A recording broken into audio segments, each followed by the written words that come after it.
Mr. Minister, I would think that of all the relationships, the one between the U.S. and Argentina right now is super strong. Very good friendship there between the two leaders. What does that mean for you on the trade front? It feels like you'd be in pole position here for a trade deal. Yeah, I think definitely that's the case. In relative terms, we're in a better position.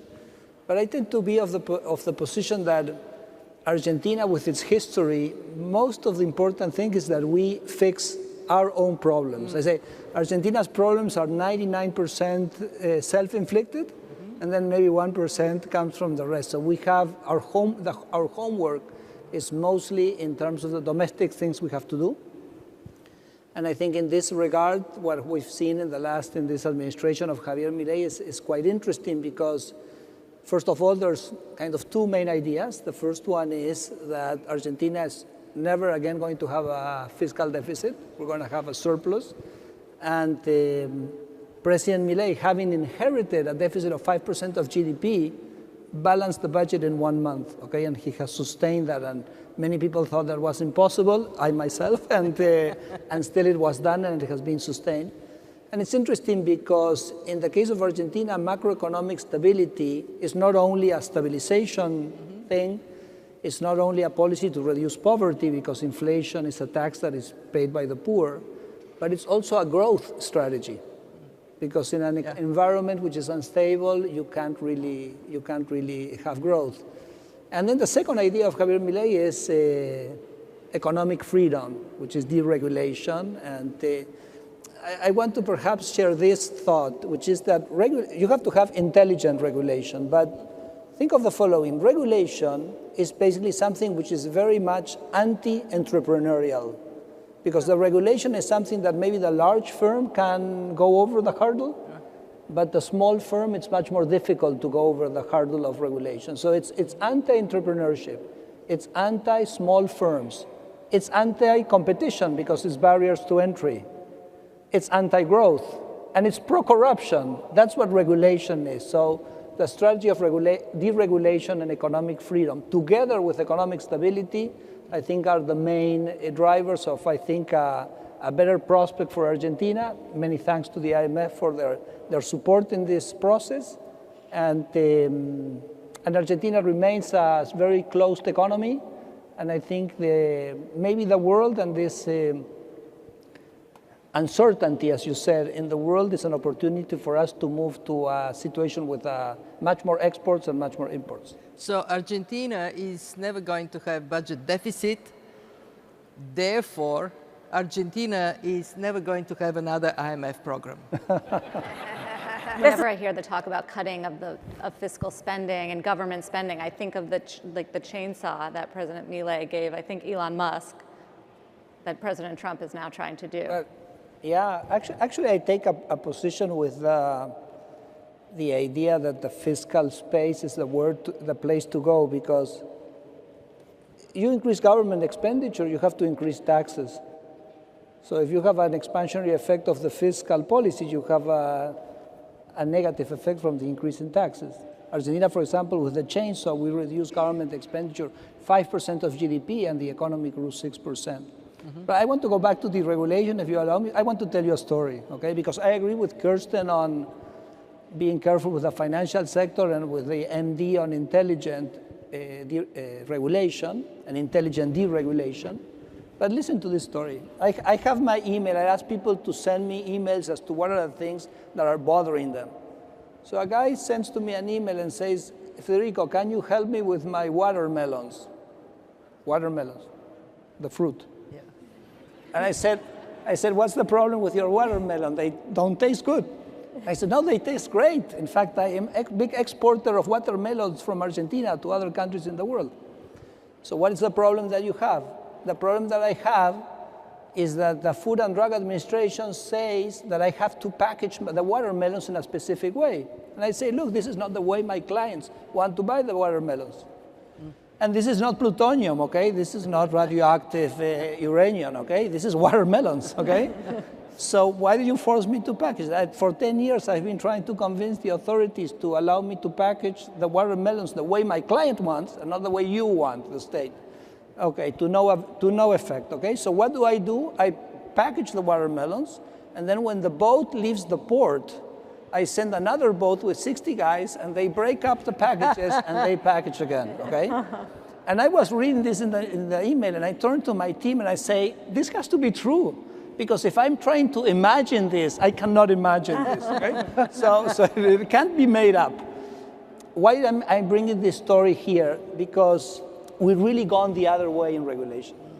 We find so many things. I mean, regulation always has an owner, and the owner is some interest, some business person who benefits from this barrier to entry, or the bureaucracy.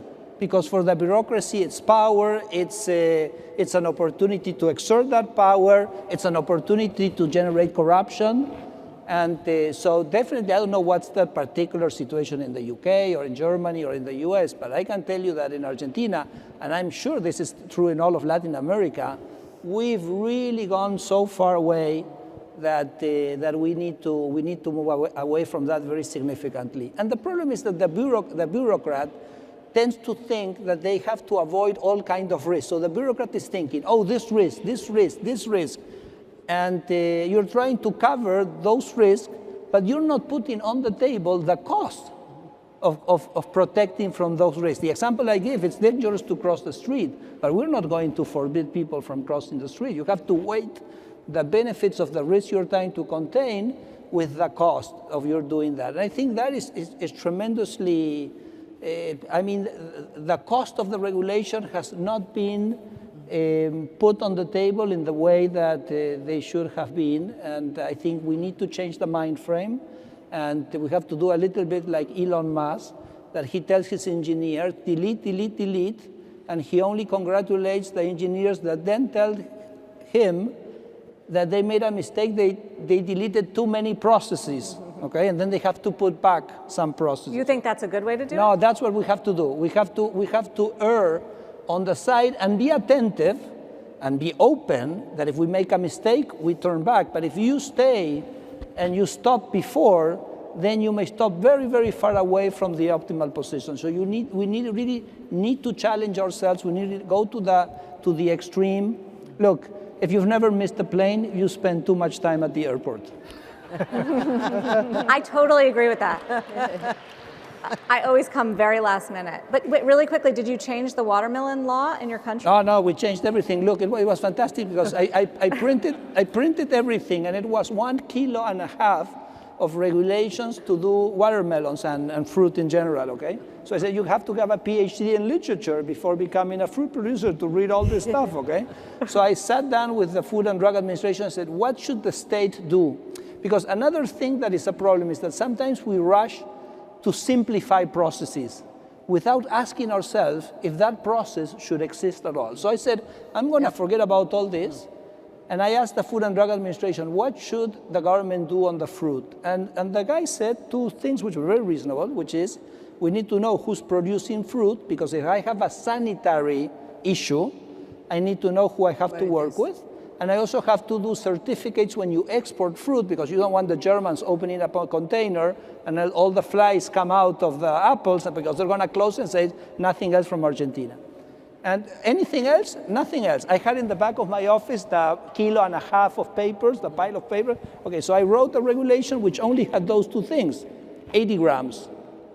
So I moved from 1.5 kilos of regulations to 80 grams of regulation. And we really, because the Food and Drug Administration, in addition of doing the sanitary police of the, sorry that I go to the detail, but the detail illustrates what all this is about. They were doing the quality control. They were controlling how you were producing, what was the quality, and the quality and the production function is for the customer to judge, not for the government official to judge. The government official can intervene if there's an externality, if there's a sanitary issue, but not how you produce or what quality of fruit you produce. That's for the market to determine and to assess and judge. So yeah, that's all gone in Argentina, and unfortunately it's working. So I was saying that coming from a country with such long history of instability, you have all this instability, and the moment you see it, you think everything is changing, but the world is a much more stable place than